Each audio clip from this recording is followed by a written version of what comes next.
Boa tarde, pessoal. Desculpem pelo atraso, mas vai dar tudo certo. Assim esperamos. Olá para quem está chegando. Gente, eu estou só abrindo as coisas aqui, ligando, a gente já vai começar o nosso bate-papo.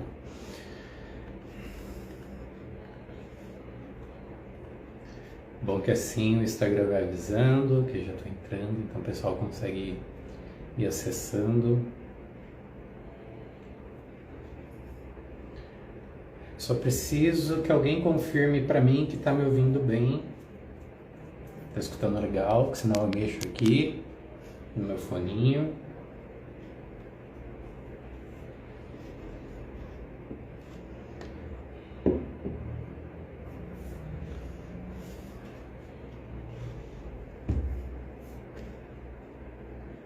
Antes de a gente começar a entrar no conteúdo. Oi, Mariana.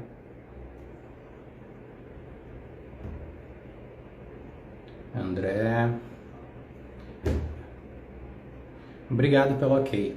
Então, beleza. Estão me ouvindo bem.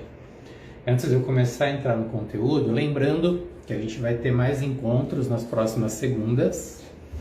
Se a gente não terminar o trabalho em cima desse e-book, a gente continua nele na segunda que vem. Se a gente terminar, aí na próxima semana a gente passa para o outro e-book que se chama Do Fracasso à Reinvenção. Então a ideia aí é que a gente tem algumas segundas-feiras para produzir conteúdo juntos, em que a gente possa interagir também. Gente, eu vou bem devagarzinho hoje, bem tranquilo. Não sei se vocês viram, eu até avisei lá nos stories, mas eu tô cheio de sequelas do Covid, então não tô legal. Eu tenho dor de cabeça todos os dias, sem contar um monte de problema gastrointestinal. Então eu vou bem tranquilo, bem devagar hoje. Se eu achar que não dou conta, eu vou encerrar um pouquinho antes também, porque tá bem difícil lidar com essas sequelas. E aí, já até falando nisso, a gente se cuida, tome cuidado, porque se você for um caso leve ou um assintomático, beleza. Mas, se você não for, se você for como eu, tivesse uma série de complicações, juro pra vocês, é bem sofrido o negócio, bem complicadinho. E as sequelas são realmente muito, muito chatas. Vamos começar, gente? Então, hoje eu vou começar pelo capítulo Por Onde Começo os Meus Estudos, do e-book Quando a Coisa Torna-se Causa. Fala, Kaique. Boa tarde, beleza? Tabata. Calazan Silva, Wellington, Alexander, Bru. Boa tarde para todos vocês. Se eu não falei o nome de alguém, peço desculpas, mas não apareceu aqui na minha tela. Então vamos lá. Por onde começam os meus estudos?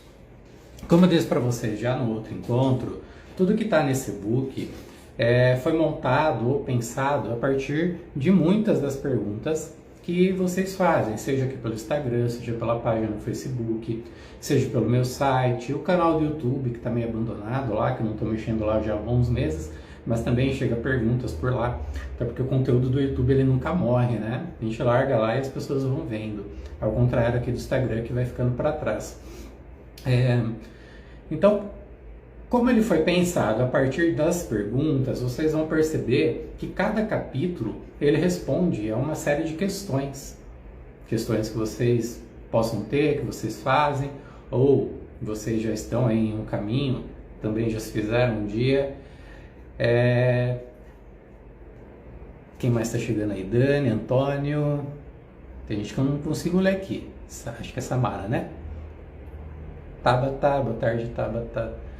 Então, uma questão que aparece com muita frequência, quando eu digo muita frequência, gente, é muita frequência mesmo, tá? Considerem que são perguntas que se repetem quase que diariamente. Então, muita gente pergunta, Darcy, por onde eu começo os meus estudos? Lembrando que eu disse na live passada, e se você não viu, volta lá, assiste, que tudo isso daqui, a parte dos estudos, considerando não que tenha uma regra, mas que seja interessante que você já esteja em análise, já esteja fazendo uma análise, ou já fez uma análise, e aí você vai perceber que aquilo que você está estudando vai fazer muito mais sentido, porque você vai estar sentindo ou já sentiu aquilo na pele. Porque na pele, gente, uma coisa é a gente estudar a teoria de algo. Vamos pensar na química, vamos deixar a psicanálise de lado, vamos pensar na química. Uma coisa é você tem uma aula teórica de como funciona a combustão, algo nesse sentido, e por que ela lança um foguete para cima. Ele voa.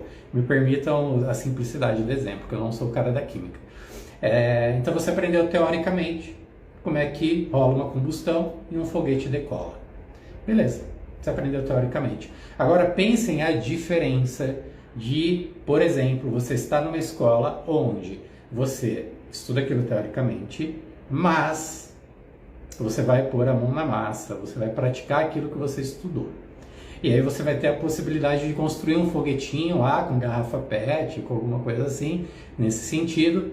Lembra daquele foguete que você bombeia assim com bomba de bicicleta? E você vai fazer esse foguete voar. Claro que os princípios são completamente diferentes, a combustão com você bombear ar numa garrafa com água e fazer voar. Mas você vai ter a possibilidade, pelo menos, de vislumbrar alguma coisa, de sentir, de participar, de pegar aquilo na mão, digamos assim, de ver aquilo na sua frente. Então, uma ideia um pouco semelhante, né? Uma coisa é você ver aquilo na teoria, o que muitas vezes pode ser chato, dependendo da situação, mas que quando você vai para a prática é muito divertido. Então, essa é a importância também, de uma maneira bem didática aqui trazendo para vocês, de você vincular a sua análise pessoal com os estudos. Oi, Rê, tudo jóia? Oi, Mayara, as queridas estão sempre aí comigo. Não vou cumprimentar mais todo mundo porque a galera que está chegando aí não vai dar não. Então, quando a gente vai começar os nossos estudos, ficam muitas dúvidas. E nesse e-book aqui, eu preparei uma possibilidade de como você pode fazer essa iniciação. Então, vamos ler e aí a gente avança um pouquinho. Não existe uma regra. Você encontrará histórias diferentes de como cada um deu início a seus estudos. Então, quem estava aqui na semana passada talvez lembre que eu contei um pouquinho da Flávia, do ponto lacaniano, eu contei um pouquinho do Ricardo Goldenberg, que tem os seus inícios um pouquinho diferente do que a grande maioria teve. Então, a variedade é gigantesca. A variedade é tão grande e interessante que escapa à quantificação e alimenta a proposta de que cada um é responsável por trilhar um caminho.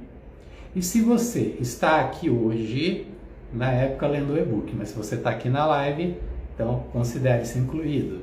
Se você está aqui hoje lendo ou assistindo, é porque já está fazendo as suas descobertas. Logo, já começou o seu caminho também. Então, jeitos diferentes. Por que não o seu início não ser em uma live no Instagram? Talvez por aqui você vai ter os seus primeiros encontros, comece a ter as suas primeiras implicações, talvez até algumas orientações. Minha proposta é oferecer uma possibilidade, dentre várias, de como você pode, organizadamente, iniciar suas leituras considerando a orientação de Lacan quanto ao significante. São 3 obras que permitirão a você conceber o inconsciente estruturado como uma linguagem. Então, o que eu fiz aqui? Eu separei 3 obras do Freud que, se você fizer o estudo, você fizer a leitura, você vai, ou pelo menos abre um caminho para que você possa compreender o porquê que mais tarde o Lacan vai dizer que o inconsciente é estruturado como e pela linguagem. Inconsciente estruturado como uma linguagem e pela linguagem. São 3 obras que vão abrir esse caminho. Eles vão servir assim como uma espécie de primeira porta para que vocês comecem a entender essa coisa do inconsciente estruturado como uma linguagem. Porque já estava no Freud isso. Estava lá o tempo todo, como nos dias de Jacques Lacan. A questão era saber ler aquilo, para saber entender o que o Freud estava dizendo. Vocês vão lembrar, na live passada, se não lembra, volta lá e assiste, que eu disse que Lacan fez uma crítica aos pós-freudianos. Ao ponto de um determinado seminário, o Lacan meio que ironicamente dizer assim: eu vou ler o Freud ao pé da letra, ou letra a letra, então me desculpem de ter que soletrar Freud para vocês. Algo mais ou menos assim, não é bem essas palavras, mas é esse o sentido. O Lacan estava provocando no sentido de, olha, vocês não sabem ler Freud. Eu vou ter que ensinar vocês a ler o Freud ao pé da letra, vou ter que ensinar vocês a entender o que o Freud está dizendo, porque vocês estão deturbando a psicanálise. Vocês estão transformando ela em algo que ela não é. E com isso está se perdendo o radical freudiano. Radical não é no sentido de extremos. Radical aqui é no sentido de raiz. Então, quando se diz que estava se perdendo o radical freudiano, é porque estava se perdendo a raiz da descoberta e da criação freudiana. Ou seja, o inconsciente. Pensando nisso, eu separei para vocês essa trilogia. Que obras são essas que vão permitir para vocês entender o inconsciente estruturado pela linguagem? Vamos lá. Primeira delas, A Interpretação dos Sonhos, de 1900, que na verdade é de 1899, só que o Freud, muito esperto, muito maroto, pediu para que viesse no livro impresso a data de 1900. Então o livro mesmo foi lançado em 1899. Porém, a pedido do Freud, veio com a data de 1900. O Freud queria ser o homem do novo século. Então não foi à toa que ele pediu para que viesse com uma data posterior. Ele queria marcar essa virada. Então, Freud espertinho. Além da interpretação dos sonhos, sobre a psicopatologia da vida cotidiana, a obra de 1901. Então, logo na sequência da interpretação dos sonhos, O Xiste, terceira obra, O Xiste e sua relação com o inconsciente, de 1905. Então, essas três obras que vão permitir a vocês, vão abrir o caminho, vão possibilitar que vocês concebam o inconsciente estruturado como uma linguagem. Então, repetindo, a interpretação dos sonhos, sobre a psicopatologia da vida cotidiana, o xiste e sua relação com o inconsciente.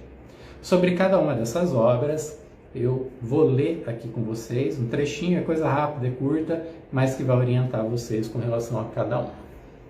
Então, antes de ler sobre cada uma delas, parâmetro geral. As três primeiras obras são fundamentais para entender como Freud pensou o inconsciente estruturado pela palavra, pelo significante, ou seja, pela linguagem. Como não tenho a intenção de apresentar teorias mais complexas, indico pesquisarem a respeito da influência que o Jacques Lacan teve do estruturalismo e da linguística de Saussure. Então, eu não vou conseguir pegar o livro porque está bem embaixo, eu vou ter que tirar tudo da prateleira. Mas procurem a obra, me deu branco, Curso Geral de Linguística. É disso aqui que se trata. Então, estruturalismo, da linguística, cujo qual Lacan foi influenciado, vocês vão encontrar a obra Curso Geral de Linguística. Vamos avançar? Acrescento à obra Três Ensaios sobre a Teoria da Sexualidade, de 1905, para apresentar Freud organizando suas teorias sobre o assunto a sexualidade. Tema que não abriu mão em toda a sua produção teórica. Então aqui no e-book, além da trilogia do significante, essas três obras, que permite conceber o inconsciente estruturado como uma linguagem, eu coloquei um bônus, um acréscimo, que são os três ensaios sobre a teoria da sexualidade, que é o Freud dando início, organizando a sua teorização sobre a sexualidade. Lembrando que sexualidade e sexo são coisas completamente diferentes. E eu sei que tem muita confusão com relação a isso, principalmente porque tem gente que vai dizer que o Freud só pensa em sexo. Balela. Freud fala de sexualidade e não de ato sexual. São coisas completamente diferentes. Então, cuidado com as coisinhas que vocês veem por aí, tá? Então, sexualidade e sexo, coisas distintas. Claro que se conversam, estão juntas, mas são coisas distintas. Vamos dar uma olhadinha em quais são, o que a gente tem em cada uma dessas 3 obras que completam a trilogia do significante? Primeiro, a interpretação dos sonhos. A obra que funda a psicanálise. Isso é discutível. Há quem vai dizer que a psicanálise se funda um pouco antes, já quando a gente tem obras anteriores como o estudo sobre a histeria. Tá? Então, assim, não tem certo ou errado, gente. É uma questão aí mesmo de discussão. Há teóricos que consideram uma coisa, há teóricos que consideram outra.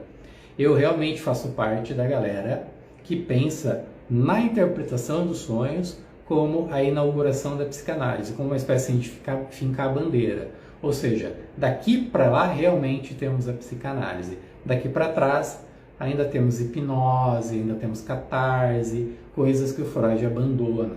E aí então, eis que surgem os primeiros movimentos ali da teoria dos fundamentos psicanalíticos, tá?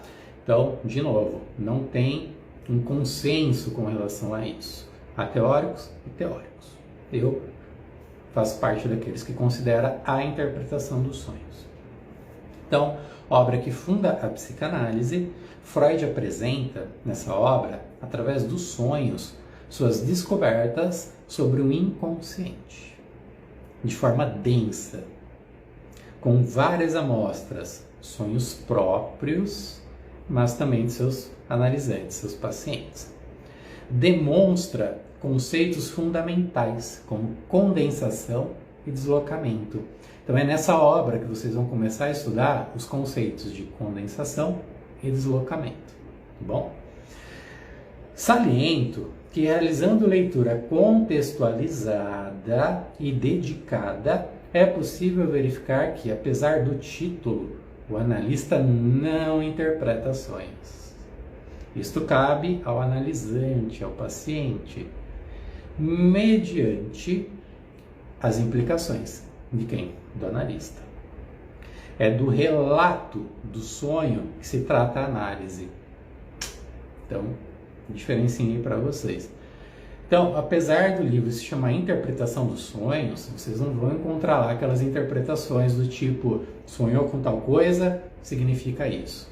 Ah, sonhou com coruja, vai acontecer tal coisa. Não, isso não tem nada a ver com psicanálise. Em psicanálise, ao relatar o sonho, ao você colocar esse sonho em discurso, em linguagem, ao falar dele, mediante implicações que o analista também pode ir fazendo, você vai elaborando esse sonho. Você vai, então, desenvolvendo alguma coisa em cima desse sonho. Ou não. Não há garantias. Muitas vezes você pode tentar trabalhar em cima de um sonho e não se desenvolve nada. Mas, pegar a ideia, não é exatamente do sonho em si, é do relato. É a partir daquilo que se fala do sonho. A gente pode pensar numa diferenciação assim, ó. Muitas das outras áreas se preocupam com a fantasia que está ali no sonho. Em psicanálise, a gente se preocupa com a estrutura da fantasia. Então é diferente se preocupar com a fantasia e se preocupar com a estrutura da fantasia. Então em psicanálise é a estrutura disso que está em jogo. É ela que vai permitir o manejo, é ela que vai permitir a gente contemplar esse inconsciente, é ela que vai permitir possibilitar muita coisa dentro de uma análise. Então, sempre tenham em mente, muitas áreas lidam com a fantasia, em psicanálise com a estrutura da fantasia, seja ela no sonho, mas vocês também podem pensar isso em outros lugares, seja nos sintomas, seja em patologias. A questão é a estrutura, tá bom?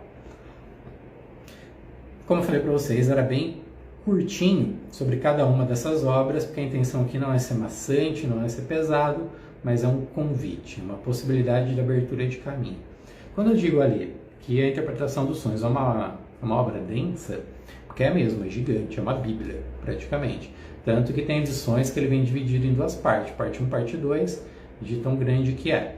Existe um equívoco de muitas escolas, institutos, de só estudar o capítulo 7. Concordo, o capítulo 7 talvez seja o mais importante dentro da obra. Ser mais importante não significa que todos os outros capítulos não tenham importância.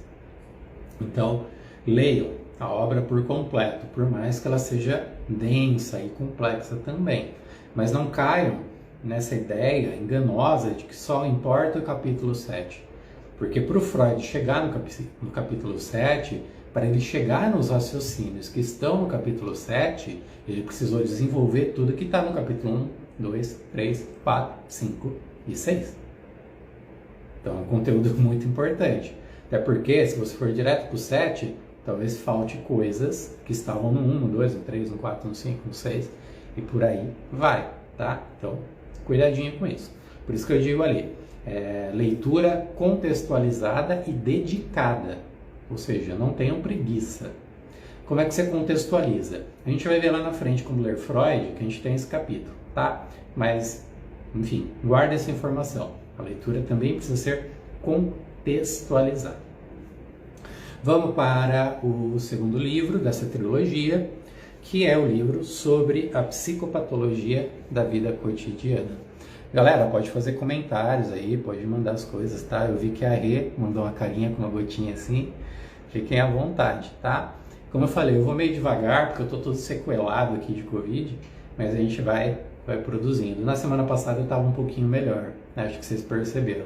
Hoje eu já tô mais baqueado, mas a gente vai conversando, vai produzindo juntos. Então, segunda obra, sobre a psicopatologia da vida cotidiana. Obra onde Freud explora toda uma gama de temas que fundamentam toda a psicanálise e demonstra, através de situações do cotidiano, então aqui é a chave do negócio dessa obra, com situações do cotidiano, deixando evidente que o inconsciente é lógico e não místico. Por que isso é importante? Para separar a psicanálise de qualquer outro tipo de psicoterapia. E aí que não é uma questão assim de, então só a psicanálise é válida e as outras não. Nada a ver, gente. A única coisa aqui é que o Freud está fazendo uma demarcação. Qual é o campo da psicanálise? Bom, ele está dizendo, não é um campo místico. O místico não é um campo da psicanálise. Mas tem outras áreas que lidam com isso e tudo bem. Então, gente, isso aqui é uma demarcação. Só isso. Só isso não, que ela é super importante porque tem muita gente que quer colocar questões da psicanálise dentro do misticismo.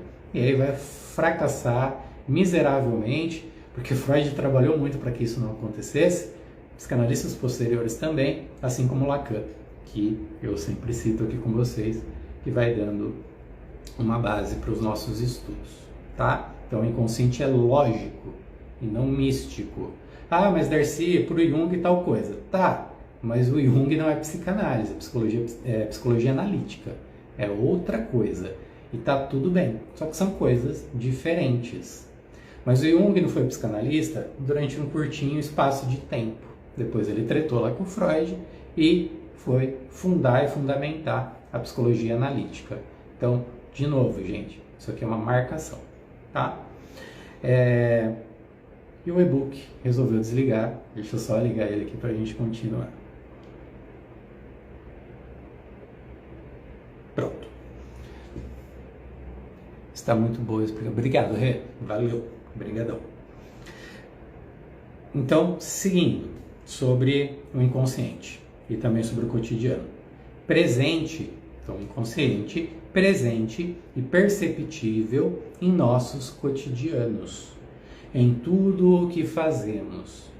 Nesta obra, ele, Freud, aborda os atos falhos de linguagem e das ações, os lapsos e os esquecimentos de nome próprio, lembranças da infância ou lembranças encobridoras, entre muitas outras evidências do inconsciente.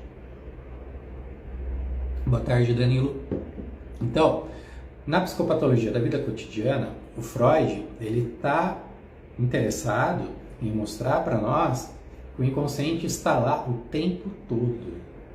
Ele está ali, operando o tempo todo, nos determinando o tempo todo. E ele quer trazer para nós evidências disso. E é isso que ele vai fazer nessa obra. Então não importa o que você esteja fazendo, aonde você esteja fazendo, seu inconsciente, ele está ali junto com você. Todo ser humano sofre de angústia. A angústia seria uma falta. A angústia, Lacan nos coloca ela a partir de Freud, não como uma falta, mas como um sentimento. A angústia, ela é humana. Não tem como pensar o humano sem angústia.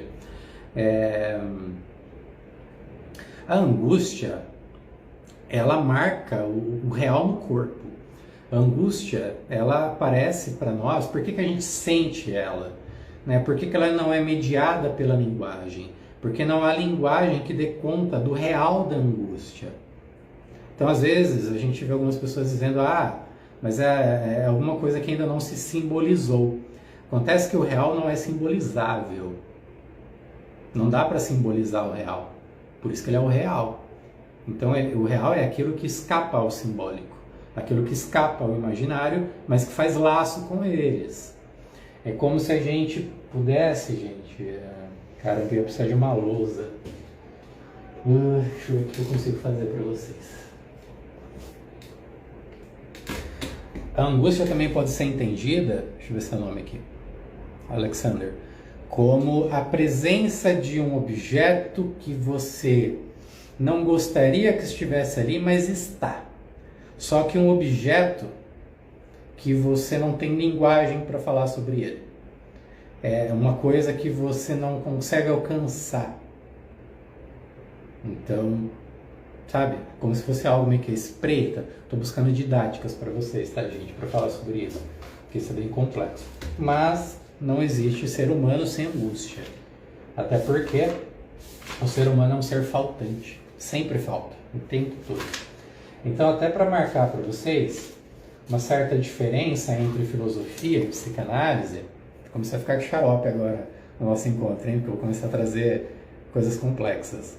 Para a gente fazer uma certa marcação aí na diferença entre filosofia e psicanálise, a filosofia ela é ontológica, ela é ôntica, ou seja, ela se preocupa com o ser. Então, para a filosofia existe um ser, como por exemplo o ser do humano, o ser do gato, entende? O ser é aquilo que faz o gato ser gato. O ser do humano é aquilo que faz o humano ser um humano. Então, na filosofia, a questão é o ser. Por isso que ela é ontológica. Na psicanálise, por que se diz que Freud, de uma certa forma, rompe com a filosofia e Lacan também? Porque o que ambos percebem é que nós não temos um ser em essência, como diz a filosofia. Então, lá na filosofia, vocês vão lembrar, né? Principalmente na filosofia clássica, onde se fala do ser, né? Da essência do ser. Na psicanálise, desde Freud, vai se pensar o quê? Olha, não existe uma essência para o ser humano. O ser humano não nasce com essa essência. O ser humano não nasce pronto. Ele nasce ali depois de 9 meses, talvez até antes, e ele nasce não sabendo nada. Né? Se você deixar um bebezinho jogado no mato, ele vai morrer, né? Ele não está preparado. Então a gente não nasce pronto, a gente não tem uma essência. Quem vai melhorar um pouco essa ideia é o Sartre. O Sartre ele vai dizer o quê? Que nos outros animais a essência precede a existência. E em nós humanos, nós somos um tipo de animal onde a existência precede a essência. O que isso quer dizer?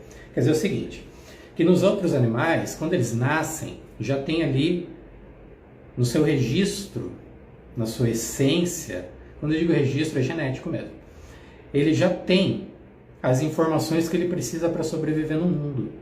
Então, como diz o Cláudio de Barros, o gato gateia, o cachorro cachorreia, o periquito periquiteia, eles já nascem meio que sabendo ser o que eles são, né? Então, por exemplo, o João de Barro, sei lá quantos milhões de anos existe o João de Barro, mas desde lá dos primeiros anos atrás, milhares de anos, o João de Barro até hoje ele faz a mesma casinha. A mesma casinha. Ou vocês já viram o João de Barro fazer um puxadinho, colocar uma piscininha, né, fazer um negocinho diferente, construir 2, 3 andares? Não faz. O João de Barro faz a mesma casa desde sempre, porque ele tem uma essência, ele tem um instinto que o faz construir a mesma casinha sempre. Agora nós, seres humanos, não. A gente tem uma coisinha que faz a gente olhar para nossa casa assim e falar, putz, está faltando alguma coisa. Eu acho que eu vou fazer uma piscininha no fundo. Aí faz a piscina. Terminou a piscina, legal, os primeiros dias bacana. Putz, mas tá faltando alguma coisa, né? Acho que eu vou fazer uma churrasqueira. Aí vai lá e churrasqueira. Curta a churrasqueira, daqui a pouco, não tá bacana ainda, né? O que será que eu faço, né? Não é melhor a gente fazer mais um piso? O que é isso?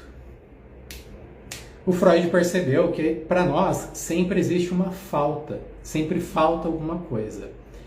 Se sempre falta alguma coisa, somos seres incompletos. Nós não temos, como os outros animais, uma resposta pronta para as situações. E aí a gente vai então inventando coisas. Por isso que nós somos criativos, semióticos. Que a gente tem a capacidade de inventar coisas, de criar coisas. Ao contrário do João de Barro, que sempre vai fazer a mesma casa. Ele está fadado a construir sempre a mesma casinha. Então Freud foi o cara que percebeu que, sempre falta. Lacan vai pegar essa ideia e vai melhorá-la um pouquinho. O que o Lacan vai dizer? Quer saber o que nos falta? Nos falta o ser. Nós não somos. Nós nos constituímos conforme a gente vai se desenvolvendo. Então olha que legal, a gente não nasce alguma coisa, a gente não nasce pronto. Nós não temos um ser. Como disse Sartre, então, para nós humanos, a existência precede a essência. Então essa coisa de essência para nós vem depois. Então primeiro eu existo, eu nasço. E aí conforme eu vou me desenvolvendo, é que eu vou me constituindo, eu vou desenvolvendo, eu vou sendo. Só que a conjugação é essa, sendo. Eu nunca estou pronto, eu estou sempre sendo alguma coisa. Por isso que nós mudamos, nós nos alteramos. Então, percebem que daí, ao invés de dizer que eu sou um ser, como na filosofia, Lacan vai nos propor então que nós somos uma falta a ser. Então, quando vocês olharem as coisas por aí, de psicanálise, vão encontrar lá que Lacan diz que nós somos uma falta a ser. E aí, à medida que nós, repetindo, nos constituímos, nos estruturamos, vamos vivendo a vida, nós vamos sendo. Então, é uma essência sendo. Ela é posterior e não anterior, como nos outros animais. Por isso que é angustiante, porque não existe objeto no mundo que dê conta de nossa falta. Não há esse objeto que nos traria satisfação, que nos permitiria uma completude. Não tem o relacionamento perfeito, não tem a escola perfeita, não tem o carro perfeito, não tem o amigo perfeito, porque sempre falta. Isso gera angústia, porque a gente está sempre buscando, procurando, né, e consumindo, tentando achar um objeto no mundo que dê conta, mas nunca vai dar.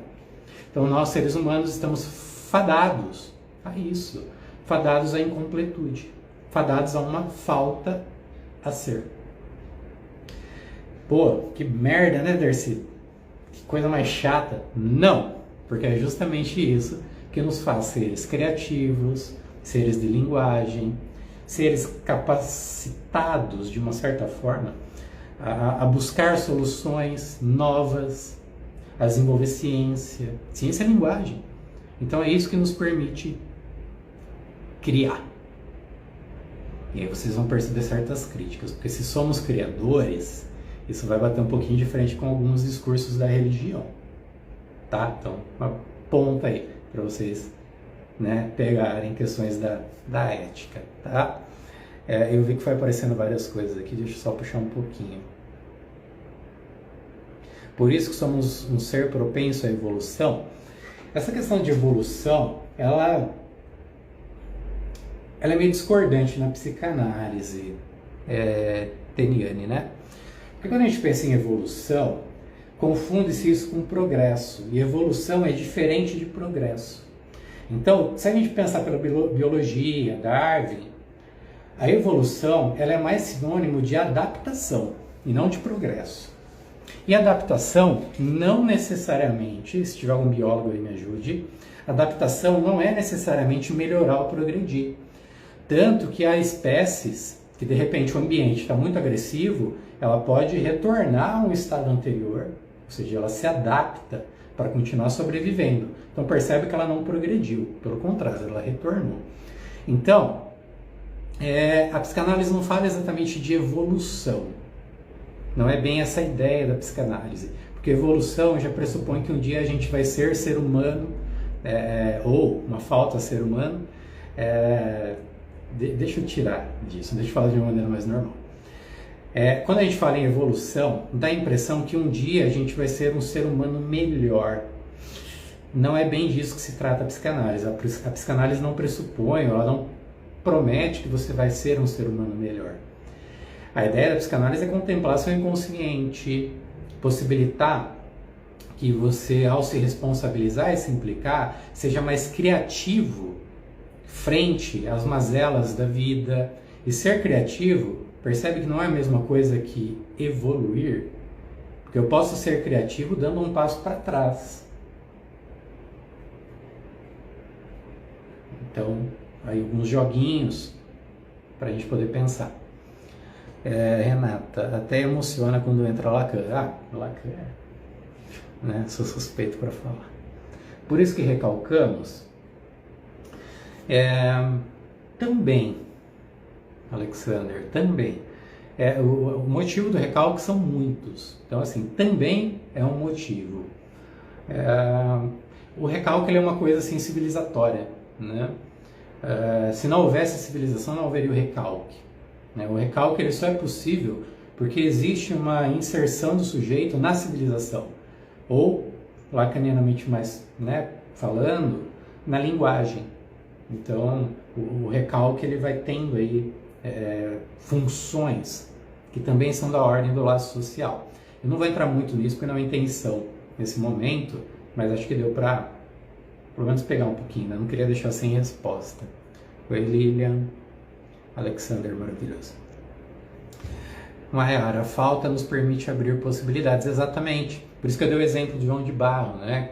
A ele não existe essa falta. Ele responde a um instinto, a um registro genético que determina que ele deve fazer aquilo sempre daquela forma. Ele vai variar, de repente, se houver uma variação no ambiente, né? Mas aí vai entrar essa questão que eu coloquei para vocês, que não é necessariamente uma evolução, nem um progresso, mas é uma adaptação. Ao contrário de nós, né? Que justamente como disse a Mayara, essa falta que nos permite abrir as possibilidades. Porque a gente cria porque falta, né? Tá faltando, eu preciso inventar alguma coisa na ilusão de que eu vou tamponar isso. É tal busca pelo objeto que eu estava falando para vocês. Deixa eu puxar aqui para ver. Gente, me perdi na hora.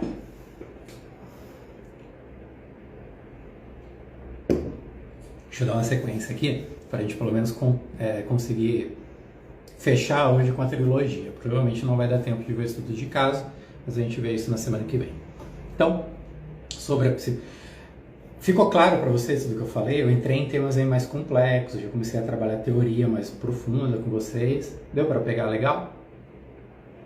Se não deu, falem, que daí, se eu não conseguir melhorar hoje a explicação, eu insisto na semana que vem, tá? Eu vou seguir aqui, qualquer coisa vocês vão escrevendo. Então, a psicopatologia da vida cotidiana, essa obra em que Freud vai nos mostrar que o inconsciente é lógico e que ele está no nosso dia a dia, a todo momento. Eu vi uma pergunta esses dias no perfil de alguém que eu sigo e dizia assim, se a gente sei lá, movido pelo inconsciente, então o ideal seria... Como é que a pessoa falou? O ideal seria superar o inconsciente. Gente, essas ideias são muito perigosas. Ainda bem que a pessoa do perfil é uma pessoa que manja muito e respondeu à altura. Mas, gente, superar o inconsciente. Como é que você supera algo que é inconsciente? A própria palavra já diz, é inconsciente.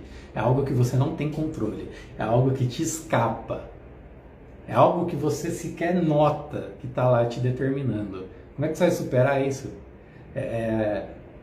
Cuidado com essas ideias. Tá? Tome bastante cuidado. Vamos lá. Terceira obra sobre essa trilogia do significante. Gente, vocês estão vendo que eu fico mexendo aqui? Porque eu uso esses carinhas aqui, ó. E eles têm 3 fones de cada lado e ele funciona como retorno para mim. Só que conforme eu falo, eles ficam mexendo na minha orelha. E eu tenho que ficar arrumando. Terceira obra.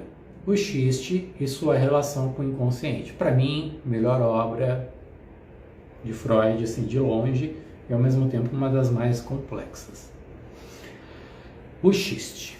Difícil de traduzir, mas que pode ser entendido como um dito espirituoso, ou talvez uma piadinha, um certo gracejo. Mas, vejam bem, é diferente daquela piada que a gente vê no stand-up e tal, tá? Por isso que eu digo aqui que é difícil de traduzir. Witz, em alemão, né, que é o Xiste, é quando a gente faz uma brincadeira, mas ela carrega um certo fundo de verdade, um certo trocadilho. Eu vou tentar dar exemplo para vocês. Então, nessa obra, o Xiste é a chave para abrir as portas dos estudos da teorização lacaniana. Isso é minha opinião. Nessa obra, Freud apresenta as formas que os xistes são produzidos, os seus efeitos e suas dinâmicas, e também nos permite compreender suas aproximações com a produção onírica, ou seja, com os sonhos, tendo em vista que o xiste pode condensar ou deslocar algo, como nos sonhos. Então, o que eu falei para vocês lá da interpretação dos sonhos, teoria da condensação e deslocamento. A gente também faz isso no xiste. Então, é como se o Freud estivesse mostrando que acordado a gente faz a mesma coisa do que quando está dormindo, de um jeito diferente, mas a estrutura é a mesma. Então, lembrem que eu falei que na psicanálise nós nos preocupamos com a estrutura? Freud mostra aqui, nessa obra, que a estrutura disso que a gente produz acordado é a mesma de quando a gente produz os sonhos. E aí vocês vão perceber que existe uma certa relação entre condensação e metáfora, deslocamento e metonímia. Metáfora e metonímia está lá no Lacan. Lacan que vai falar de metáfora e metonímia. Mas de onde ele tira isso? É a releitura que ele faz a partir da linguística de que aquilo que no Freud é condensação e deslocamento é paralelo, digamos assim, não é igualzinho, tá? Mas é paralelo, é semelhante a metáforas e metonímias. Então, quando a gente produz um xiste, a gente está produzindo uma metáfora. Por isso que não é qualquer piada. Não basta catar o microfone e fazer um stand-up porque a pessoa é xistosa. Não. Um xiste necessariamente precisa ter uma estrutura metafórica ou metonímica para ser um xiste. Por isso que é difícil de traduzir.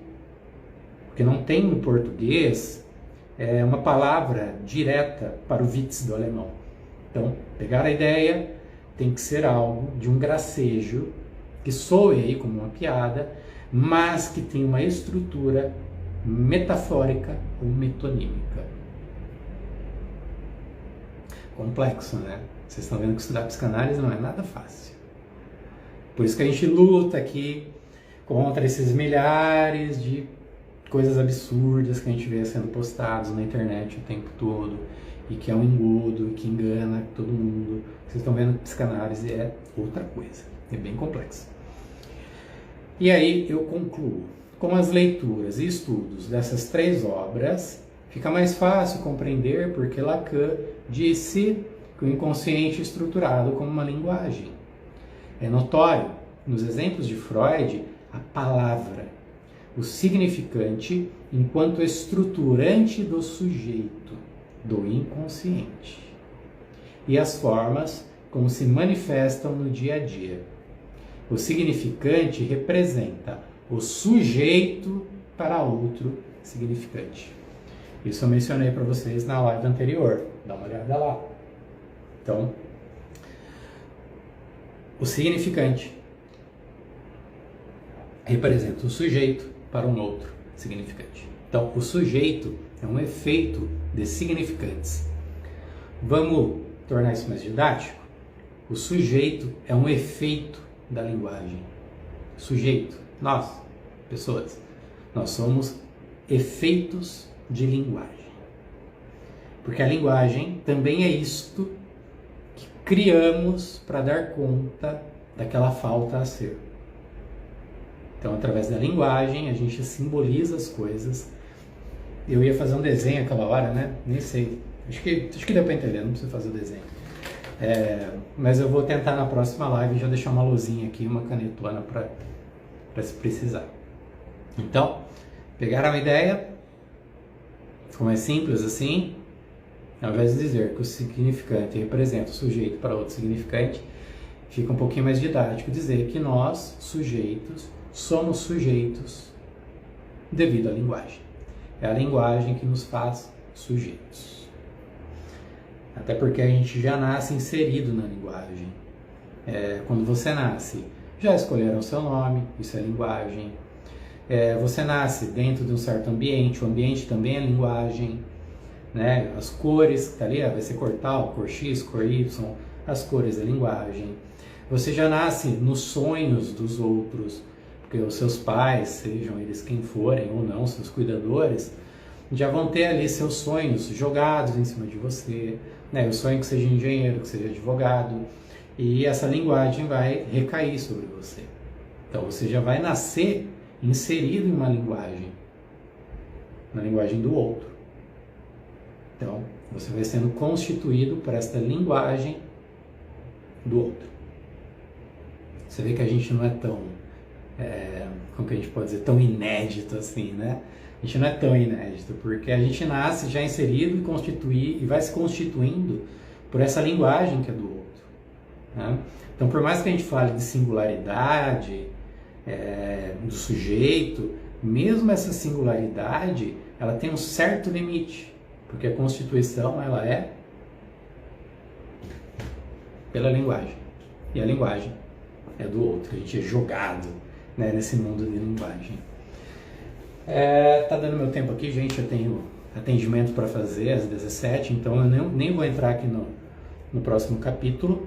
Então, na segunda-feira que vem, a gente vai começar o capítulo As Estruturas, vai dar uma olhadinha, e depois a gente, se der tempo, passa para Como Ler Freud, e o estudo de caso que eu estou prometendo vai ficando para frente, porque eu preciso que ele seja por último. A gente tem que ver tudo isso daqui para que o estudo de caso faça sentido. Né? Se eu mostrar o estudo antes, vai ficar meio esquisito. Então, semana que vem, mesmo horário, às 16. Se eu tiver algum problema, eu aviso vocês, se precisar cancelar. Mas, a priori, próximo encontro às 16 horas na segunda-feira. E aí, a gente entra nas estruturas e vai avançando. Antes de eu encerrar, que eu vou atender às 17, tô vendo que vocês estão mandando bastante coraçãozinho aí, tô interpretando que vocês gostaram.